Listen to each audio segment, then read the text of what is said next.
There's a massive rumor in the luxury world that Rolex keeps giant underground vaults in Geneva filled with millions of brand new watches. Watches they refuse to sell, just to keep prices artificially high and buyers begging. But what if I told you Rolex actually manufactures over 1 million watches every single year, is currently spending over $1 billion on brand new mega factories, and still can't put a single steel Submariner in a display case? Today, we're exposing the real reason why Rolex is never available at retail, the hidden game your local dealer is playing with your money, and the dirty secret behind why the famous waitlist doesn't actually exist. To understand why you can't buy a Rolex today, we first have to destroy the biggest myth in horology, the idea that Rolex simply doesn't make enough watches. Rolex is an absolute industrial behemoth. Compared to Holy Trinity brands like Patek Philippe or Audemars Piguet, who produce tens of thousands of pieces annually, Rolex is, by volume, the single largest luxury watchmaker on Earth. So if 1 million watches are leaving Switzerland every 12 months, where are they disappearing to? The problem isn't low supply. Over the last few years, watches underwent a massive cultural shift. They stopped being functional accessories and morphed into alternative assets. Social media, hype culture, and secondary market trading platforms turned watch collecting from a quiet hobby into a mainstream gold rush. When global demand scales up 500% virtually overnight, even a factory pumping out 1 million watches a year simply suffocates. This leads to the question, if demand is so high, why doesn't Rolex just double production tomorrow? For years, critics accused Rolex of artificial scarcity, deliberately throttling production to keep prices high. But the reality is actually much more complicated. Right now, Rolex is dropping over 1 billion Swiss francs to build a massive new manufacturing site in Boulay, Switzerland. They've even set up temporary production hubs just to train workers in the interim. The brutal truth? You can't just flip a switch to scale luxury watchmaking.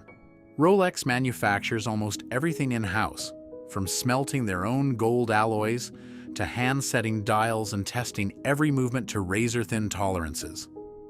Scaling that infrastructure takes a decade, not a week. But if Rolex is making watches as fast as humanly possible, why does walking into your local store feel like getting rejected at an exclusive nightclub?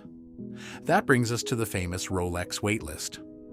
And here's the truth that every buyer eventually learns the hard way. There is no queue.